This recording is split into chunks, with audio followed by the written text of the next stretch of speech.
સરકાર 5 કરોડનું અનાજ ખરીદે છે અને તેને પહોંચાડવા માટે 100 કરોડનો ખર્ચો કરે છે. આવો મોટો ધડાકો ધારાસભ્ય ગોપાલ ઇટાલિયાએ કર્યો છે અને તેમના આરોપથી ખળભળાટ મચી જવા પામ્યો છે.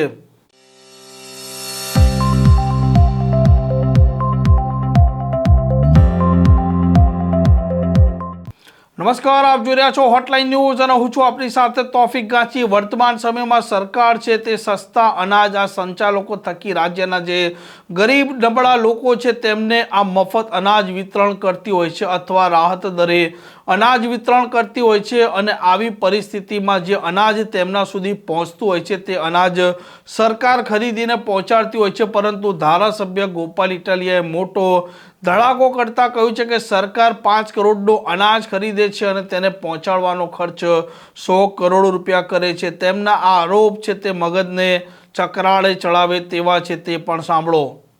અતારાંકિત પ્રશ્નોની યાદી પ્રસિદ્ધ કરવામાં આવી છે. આ પીળા કાગળવાળી મેં અતારાંકિત પ્રશ્ન એક પૂછ્યો હતો સરકારને અને સરકારે આજે મને એનો જવાબ આપ્યો છે. આ જવાબ અતારાંકિત પ્રશ્નોની પહેલી યાદી 8મા સત્રમાં પ્રસિદ્ધ થઈ છે. બહુ જ ગંભીર ઘટના સામે આવી છે. મારો પ્રશ્ન છે અતારાંકિત પ્રશ્ન ક્રમાંક 1934 અને એમાં મેં એવું પૂછ્યું છે કે છેલ્લા 3 વર્ષમાં સસ્તા અનાજની દુકાનેથી રેશન કાર્ડ ધારકોને ઘઉં આપવા માટે કયા ભાવે, કઈ એજન્સી પાસેથી કેટલા ઘઉં સરકારે ખરીદ્યા.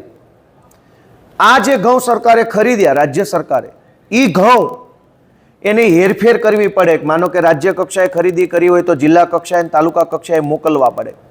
તો એની હેરફેર એટલે કે ટ્રાન્સપોર્ટેશન કરવા માટે કેટલો ખર્ચો થયો. અને એ ઘઉંને તમે તાલુકા જિલ્લામાં પહોંચાડ્યા પછી ગ્રાહકો એટલે કે ગરીબ જે લોકો અનાજ લે છે એને વિતરણ કરવા માટે કેટલો ખર્ચો થયો. મિત્રો, અત્યંત આશ્ચર્યજનક ગંભીર આંકડાઓ સામે આવ્યા છે. 12 હાથનું ચીબડું અને 13 હાથનું બી એટલે કે 1 ફૂટે 12 ઇંચનો ફરક પડ્યો. દોસ્તો, ગુજરાત રાજ્યની સરકારે છેલ્લા 3 વર્ષમાં ગરીબોને આપવા માટે જે ઘઉં ખરીદ્યા એ ખરીદીની કિંમત છે 5 કરોડ. 5 કરોડ રૂપિયાના ઘઉં ખરીદ્યા. પછી એ ઘઉં અલગ અલગ જિલ્લા અને તાલુકામાં પહોંચાડવા માટે 100 કરોડ અને 20 લાખનો ખર્ચો કર્યો. હવે તાલુકા જિલ્લામાં જે ઘઉં પહોંચી ગયા એ ઘઉં ગરીબ ગ્રાહકો સુધી પહોંચાડવા માટે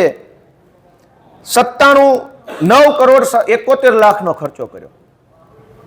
એટલે 5 કરોડના ઘઉં લીધા, 100 કરોડમાં એ ઘઉં તાલુકા જિલ્લામાં પહોંચાડ્યા અને 9 કરોડના ખર્ચે એ ઘઉં ગરીબો સુધી પહોંચાડ્યા. આવું સારું કામ ગુજરાતની ભાજપની સરકારે કર્યું છે. વિચાર કરો કે આ તો સોના કરતા ઘડામણ મોંઘું થઈ ગયું. જો આવી રીતે જ સરકાર કામ કરતી હોય, 5 કરોડના ઘઉં અને એને જથ્થો ટ્રાન્સપોર્ટેશનનો ખર્ચો 100 કરોડ, તો પછી સીધા રોકડા રૂપિયા જ ગરીબોને આપી દે તોય ગરીબોને ઘઉં ચોખા બધું જ મફત જેમ આવી જાય. આ તમામ બાબતો સાબિત કરે છે કે આ સરકાર ભ્રષ્ટાચારથી ભરપૂર ખદબદી ઉઠેલી સરકાર છે. દરેક મુદ્દાઓમાં ભ્રષ્ટાચાર કરે છે અને આ ભ્રષ્ટાચાર રોકવા માટે આવનારી સ્થાનિક સ્વરાજ્યની ચૂંટણીમાં જનતા જાગૃત થઈ ઝાડુનું બટન દબાવે એવી હું વિનંતી કરું છું. આ પ્રકારના સમાચાર માટે હોટલાઇન ન્યૂઝ ચેનલને લાઇક, શેર અને સબસ્ક્રાઇબ કરવાનું ભૂલતા નહીં. નમસ્કાર. આવા પ્રકારના વિડીયો તમને જોવા ગમતા હોય તો હોટલાઇન ન્યૂઝ ચેનલને લાઇક, શેર અને સબસ્ક્રાઇબ કરો.